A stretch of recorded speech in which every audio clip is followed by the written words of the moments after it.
Assalamualaikum warahmatullahi wabarakatuh. Perkenalkan, nama saya Ira Oktavia dari kelas 12 IPS 1. Di sini saya akan mempresentasikan tugas menafsirkan pandangan pengarang dan menganalisis unsur intrinsik dalam novel. Selamat menyaksikan.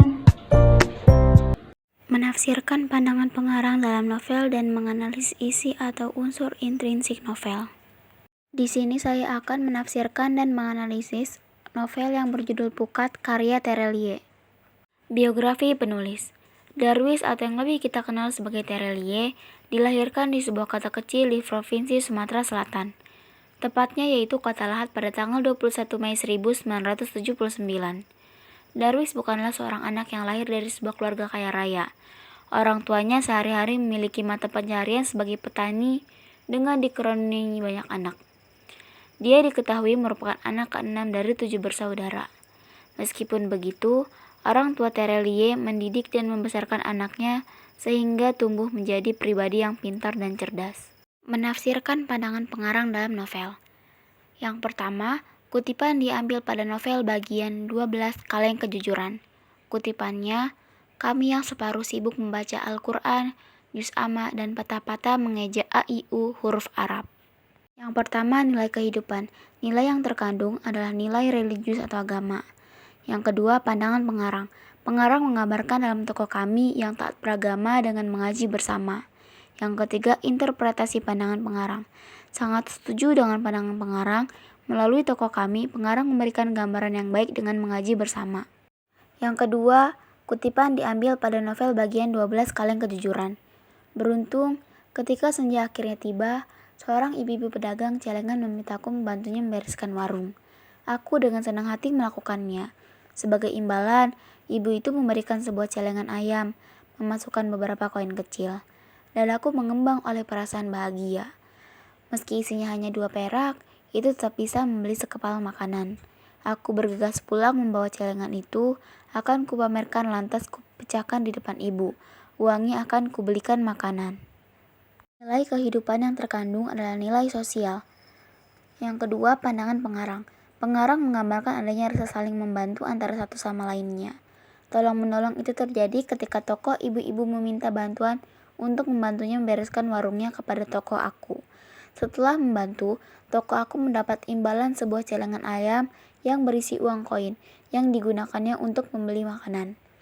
Yang ketiga, interpretasi pandangan pengarang. Sangat setuju dengan pandangan pengarang. Melalui tokoh ibu-ibu dan aku, pengarang memberikan gambaran kehidupan sosial yang suka tolong-menolong. Dengan tolong-menolong, bisa saling membantu antara satu sama lainnya yang saling membutuhkan. Yang ketiga, kutipan diambil pada novel bagian 3 Pelangi Hatiku. Kutipannya, Puh, Raju menyembulkan air dari mulutnya. Sama sekali tidak tertarik. Apa serunya anak perempuan? Mereka cuma bisa berteriak-teriak saja di halaman sekolah. Lantas menangis, mengadu kalau diganggu. Cengeng, tukang lapor.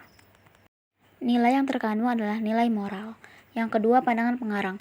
Pengarang menggambarkan dalam tokoh Raju yang berperilaku buruk, yang memandang anak perempuan hanya bisa berteriak-teriak saja dan tukang lapor. Yang ketiga, interpretasi pandangan pengarang. Tidak setuju dengan pandangan pengarang karena tidak semua anak perempuan bersikap seperti itu. Menganalisis unsur intrinsik. Tema: kasih sayang orang tua atau keluarga. Latar atau setting. Dalam novel Pukat karya Terelie ini terdapat 3 latar. Yang pertama latar tempat, kedua waktu, dan ketiga suasana. Latar tempat. Yang pertama di halaman rumah Walihan, yang kedua di Sumatera. Selanjutnya latar waktu. Yang pertama sore hari dan kedua pagi hari. Selanjutnya latar suasana. Terdapat 2, yang pertama cemas dan khawatir dan yang kedua menegangkan. Selanjutnya tokoh dan penokohan. Yang pertama ada Pukat, protagonis dan tanggung jawab. Yang kedua Amelia, protagonis dan pemalas. Yang ketiga Burlian, protagonis dan pemalas. Yang keempat Raju, antagonis dan sombong. Yang kelima Bapak Syahdan, protagonis, lembut dan bijaksana. Mama Nur, protagonis tegas dan penyayang. Pak Bin, protagonis dan bijaksana. Selanjutnya Nekiba, protagonis dan baik hati. Unsur intrinsik yang selanjutnya alur. Alur dalam cerita Pukat ini menggunakan alur campuran. karena penulis pada awalnya menyajikan cerita secara urut, kemudian penulis menceritakan kembali kisah masa lalu. Selanjutnya, sudut pandang orang pertama. Dalam novel ini banyak menggunakan kata aku sebagai pencerita. Yang selanjutnya ada gaya bahasa. Yang pertama ada majas metafora. Meski si ular besi ini sudah menjadi bagian dari kehidupan kampung dengan suara klaksonnya yang tidak pernah alpa. Arti si ular besi ini merupakan kereta api.